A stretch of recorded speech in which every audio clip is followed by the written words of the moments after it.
അമ്പലത്തിൽ നിന്ന് ഇറങ്ങിയിട്ട് ഞങ്ങൾ വേഗം വന്നത് പ്രിയങ്ക ഫാൻസിക്കായിരുന്നു. അപ്പോൾ ബാഗ് അവിടെ ഏൽപ്പിച്ചിട്ട് ഞങ്ങൾ നേരെ ഉള്ളിൽ കയറിയപ്പോൾ ലിപ്സ്റ്റിക്കിൻ്റെയും ലിപ് ലൈനേഴ്സിൻ്റെയും ആ സെക്ഷനിലാണ് ഈ എക്സ്ട്രാ ലാഷ് എന്ന് പറഞ്ഞ മസ്കാര കണ്ടപ്പോൾ ഒരു വെറൈറ്റി ആയിട്ട് തോന്നി.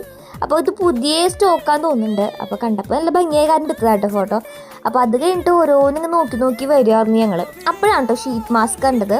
അത് ഷീൽസിൻ്റെ ബ്രാൻഡിൻ്റെ ആകുന്നുണ്ട് കൂടുതലുണ്ടായിരുന്നത്. ഞാൻ അങ്ങനെ ഷീറ്റ് മാസ്ക് ഒന്നും ഇവിടെ കണ്ടിട്ടില്ല, പുതിയതെന്ന് തോന്നുന്നു. പിന്നെ ഇൻസൈറ്റിൻ്റെ ഒക്കെ ഉണ്ടായിരുന്നു കേട്ടോ, വൈറ്റമിൻ സിയുടെ അങ്ങനെ പല വെറൈറ്റീസ് ഓഫ് നമ്മുടെ ഷീറ്റ് മാസ്ക് ഉണ്ടായിരുന്നു. പിന്നെ നോക്കുമ്പോഴാണ് വാക്സ് ഒക്കെ കണ്ടത്.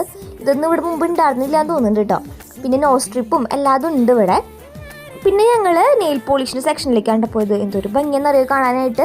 പേസ്റ്റൽസ്, അതുപോലെ തന്നെ ഗ്ലിറ്ററിങ്, എല്ലാ ടൈപ്പും ഉണ്ട് കേട്ടോ. ഇതൊക്കെ കാണുമ്പോൾ ഞങ്ങൾക്ക് മറ്റേ ബിന്ദു പണിക്കൻ്റെ പോലെ ഞങ്ങൾ ഏതാ എടുക്കണ്ടേ, എവിടെ നിന്ന് എടുക്കണ്ടേ, എന്തൊക്കെ വാങ്ങണം എന്നുള്ളൊരു വെപ്രാളവും ആക്രാന്തവും ഒക്കെ ഉണ്ടായിരുന്നു കേട്ടോ ഞങ്ങൾക്ക്.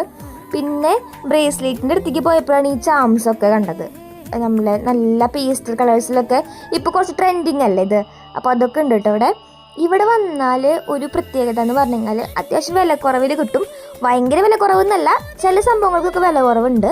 പിന്നെ നമ്മൾ നന്നായി നോക്കി സെലക്ട് ചെയ്തെടുക്കണം. പിന്നെ എല്ലാം എന്താ പറയുക, ഓൾ ഇൻ വൺ ഈ പ്ലേസിൽ കിട്ടും. അതെല്ലാം ഒരു കുടക്കീഴിൽ എന്ന് പറയില്ല, അതുപോലെ തന്നെ എല്ലാ സംഭവവും നമുക്ക് ഇവിടെ കിട്ടും കേട്ടോ.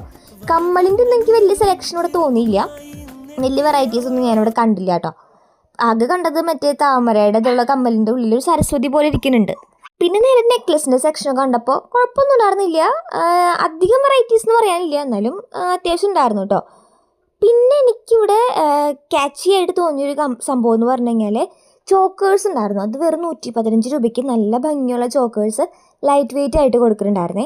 അതെനിക്ക് കുറച്ച് അഫോർഡബിൾ ആയിട്ട് തോന്നി കേട്ടോ. പിന്നെ നമ്മളിപ്പോൾ ഈ ബ്യൂട്ടി ബ്ലെൻഡേഴ്സും അതുപോലെ തന്നെ ബ്രഷസും ഒക്കെ ഇവിടെ ഉണ്ട്. അപ്പോൾ ഈ ഒരു സ്ഥലത്തേക്ക് വന്നെങ്കിൽ നമുക്കെല്ലാം കിട്ടും കേട്ടോ. പിന്നെ ബെസ്റ്റായിട്ടുള്ള ഗിഫ്റ്റിംഗ് ഓപ്ഷൻ ആണ് പ്രിയങ്ക ഫാൻസ് എന്ന് പറഞ്ഞു കഴിഞ്ഞാൽ. ഇവിടെ വന്നു കഴിഞ്ഞാൽ കുഞ്ഞു കുഞ്ഞു സാധനങ്ങൾ കുട്ടികൾക്ക് ഭയങ്കര ഇഷ്ടമാവും. അപ്പോൾ അത് അവർക്ക് മേടിച്ച് കൊടുക്കുകയും ചെയ്യാം കേട്ടോ. പിന്നെ ഒരു പുതിയതായിട്ട് ഇപ്പോൾ ഇത് ഫ്രിഡ്ജ് മാഗ്നറ്റും അതൊക്കെ ഇറക്കിയിട്ടുണ്ട്. പിന്നെ നല്ല കളർഫുൾ ആയിട്ടുള്ള വളകളും കാര്യങ്ങളൊക്കെ ഇവിടെ ഉണ്ട് കേട്ടോ. പിന്നെ ഞാൻ നേരത്തെ പറഞ്ഞ ആ ഒരു 115 രൂപയുടെ ചോക്കേഴ്സാണ് ഞാൻ കാണിക്കുന്നത്. ഇവിടെ വന്നു കഴിഞ്ഞാൽ നന്നായി ഒന്ന് നോക്കിയിട്ട് വേണം നമുക്ക് എടുക്കാനായിട്ട്. ചിലപ്പോൾ ഡാമേജ് ഐറ്റംസ് ഉണ്ടായിരിക്കും. അപ്പോൾ നമ്മൾ നന്നായി സെലക്ട് ചെയ്ത് നോക്കിയിട്ട് വേണം എടുക്കാനായിട്ട്. അങ്ങനെ എടുക്കാതെ ഏറ്റവും പോകത്താണ് കേട്ടോ.